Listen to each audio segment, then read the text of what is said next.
नर्मदे हर नर्मदे हर माँ पतित पावनी जगदायनी आनंद कंदिनी वरदायनी वैराग्यदायनी नर्मदा मैया के चरणों में साष्टांग दंडवत प्रणाम। और जो हमारे पीछे है संत श्री गजानन महाराज जी के चरणों में साष्टांग दंडवत प्रणाम। और ये जो मेरा चैनल है प्राचीन तीर्थ और स्थलों के इतिहास पे बने हुए सभी माँ नर्मदा जी के भक्त परिवार एवं परिक्रमावासी मूर्ति सभी के चरणों में सेवक का सादर साष्टांग दंडवत प्रणाम। आज जो मैं ये वीडियो बना रहा हूँ इसका विषय देखिए होता यह है कि मुझे पूछा गया था कि परिक्रमा किसके साथ की जाए, तो मैं आपको एक चीज बताता हूँ। परिक्रमा के लिए आप घर से किसी को भी साथ में लेके जाइए, लेकिन वो आपको आखिर तक साथ देगा इसकी बहुत संभावना कम रहती है। इसलिए घर से आप किसी को साथ में लेके जाते हो तो कोई दिक्कत नहीं लेके जाते हो तो भी कोई दिक्कत नहीं, आपकी जैसी इच्छा हो। लेकिन मैं तो आपको सजेस्ट करूंगा कि आप जाना हो तो अकेले परिक्रमा करिए मैया जी के साथ में, सुंदर अनुभव आता है। देखिए आपको जब अनुभव करना है परिक्रमा का तो आपको अकेले में ही जाना पड़ेगा, क्योंकि अकेले की जो साधना होती है बहुत ही सुंदर होती है और आपको अलग अलग अनुभव भी वहां पे देखने को और अनुभव भी आप करते हो, अनुभूति भी आपको आती है। अगर आप ग्रुप में जाओगे 2-3 लोग 4-5 लोग 10-15 लोग तो आपको क्या परिक्रमा का तो ना आनंद आप ले पाओगे, क्योंकि होता यह है कि आप जब ग्रुप में चलते हो तो आपको आगे का जो रुकने का स्थान रहता है वो आपने पहले ही तय किया होता है कि आज हम दोपहर को इस स्थान पे रुकेंगे, इस स्थान पे भोजन करेंगे, तो फिर शाम को इस स्थान पे जाएंगे, सब एक ही जगह पे आश्रम पे रुक जाएंगे। तो ये सब चीजें आप करोगे तो परिक्रमा का क्या लाभ मिलेगा आपको। परिक्रमा करो तो अकेले में करो मैया जी के भरोसे, फिर देखो मैया जी आपकी व्यवस्था कैसी कराती है। अगर इसमें झूठ लगता हो तो ये मेरा खुद का अनुभव बोल रहा हूँ मैं, जिसमें जिस झूठ कुछ नहीं। खुद की क्या है यार, तुम 10-15 लोग परिक्रमा में निकलते हो, ये तो परिक्रमा का है, आप खाने का नियोजन बनाते हो, रहने का नियोजन बनाते हो, काहे का परिक्रमा। भगवान को पूरी समर्पित भाव से परिक्रमा करो तो देखो मैया जी आपको कैसी प्रसन्न चित्त से आप परिक्रमा करो, मैया जी के ऊपर भरोसा रखे तो ही परिक्रमा का अनुभव आप मेरे जैसे बता पाओगे। अगर आप कुछ बता ही नहीं पाओगे, आगे वाले को कुछ पता ही नहीं पड़ेगा परिक्रमा है क्या, उसमें क्या करना चाहिए, कैसा करना चाहिए, ये सब चीजें बताने के लिए खुद को अनुभव करना पड़ता है। इसलिए मैं आपको बता रहा हूँ, मेरे साथ में घटी हुई सच्ची घटना है, आपको झूठ लगेगा। मैं आपको गांव का नाम भी बताऊंगा। नरसिंहपुर जिले में आपको जाने से पहले आपको वो जो जिला ही रहता है तो उसी में आपको बगलई नाम का गांव लगेगा। तो उसी बगलई गांव से आगे जाने के बाद चौराहा लगता है, उसी चौराहा से आप एक रास्ता सीधा हाईवे से निकल जाते हो और एक रास्ता किनारे का आता है। आपको मैं आपके जानकारी के लिए बता रहा हूँ, मैंने खुद वहीं पे अनुभव किया था।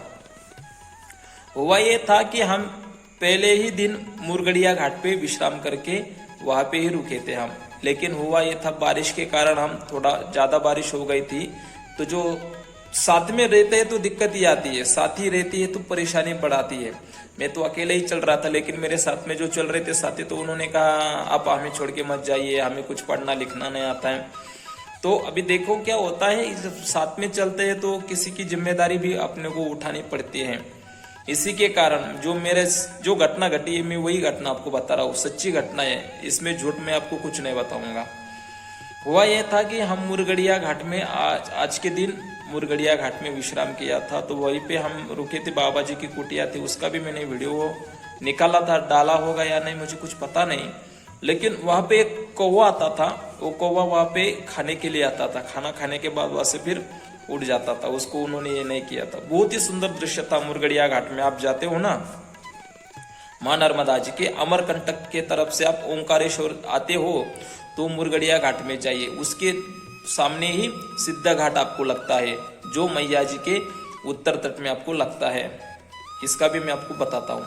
तो उसी मुरगड़िया में हम रात को रुके थे, लेकिन सुबह जब देखा तो बारिश का मौसम हो गया, तो बारिश आने के कारण तो उन्होंने कहा कि महाराज जी थोड़ा सा ऊपर जाइए, अगर बारिश भी आती है तो आपको दिक्कत नहीं आएगी, गांव मिलेगा तो गांव में कुछ ना कुछ घरदार कुछ ना कुछ आपकी व्यवस्था होगी रुकने के लिए, तो आप ऊपर से चले जाइए।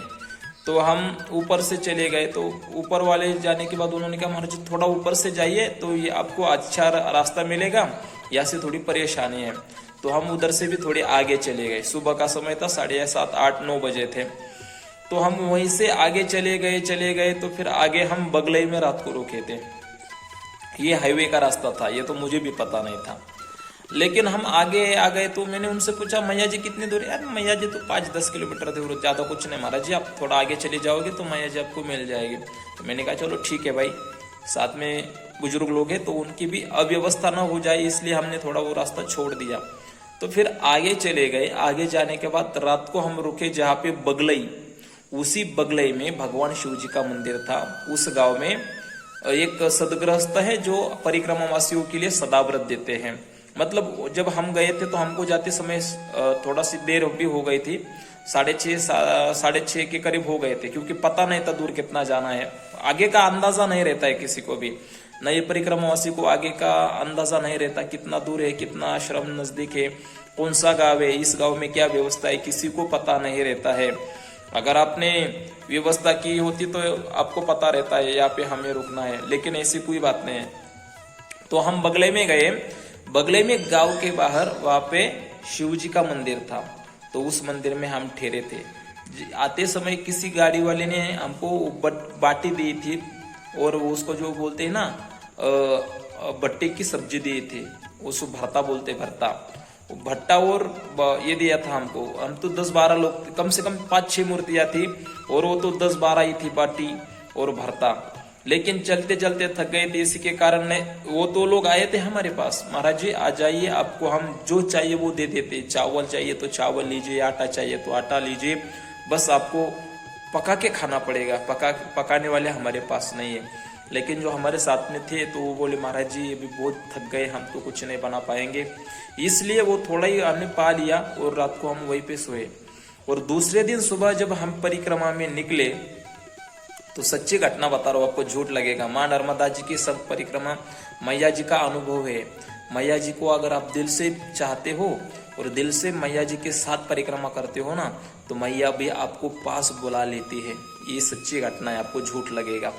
और जब जिनके साथ में हम रुके तो वो सुबह जल्दी उठ गए, क्योंकि वो बूढ़े थे, तो वो बोले महाराज जी आप थोड़ा तेज चलते हो तो हम चल नहीं पाते, इसलिए हम क्या करते हैं आपसे थोड़ा आगे चलते हैं। तो मैं बोला चलो ठीक है आप चलिए। मेरा तो समय यही था 6:30 के बाद निकलना, तो वो मुझसे 6 बजे निकल गए थे, मतलब 1-1.5 घंटे का फर्क था। और 1-1.5 घंटे में आदमी कम से कम 5-6 किलोमीटर आगे जा ही जाता है। तो जब मेरी पूजा करके मैं निकला तो मैंने जब उन्होंने मुझे कॉल किया महाराज आप कहाँ पे हो, तो मैंने कहा मैं अभी बगलई से निकला हूँ, रास्ते पे चौराहा मिला है, तो मुझे यहाँ से कहाँ जाना है। तो उन्होंने कहा महाराज जी वहां से आप सीधा ऊपर आइए। तो मैं बोला ये तो माँ नर्मदा जी का किनारा नहीं रहेगा, लेकिन उन्होंने मुझसे फोन से कहा कि झूठ कहा उन्होंने मुझसे, नहीं ये रास्ता सही है, ये परिक्रमा का ही रास्ता है, आप यहीं से आइए, हम आगे जाके फिर मैया के किनारे लग जाएंगे। चलो ठीक है, हमने कहा ठीक है। लेकिन जब हम वहां से चले गए तो बीच में रास्ते में कोई ना कोई छोटी सी बच्ची मिली, तुम बोली महाराज जी आप कहाँ जा रहे हो। तो मैंने कहा अरे मातरम हम तो परिक्रमा में जा रहे हैं। तो बोले यहाँ से कहाँ जा रहे हैं, ये तो हाईवे का रास्ता है, मैया जी तो बहुत दूर है। और मेरे अंदर से भी बात आई थी कि भाई रुक जा, तू गलत जा रहा है।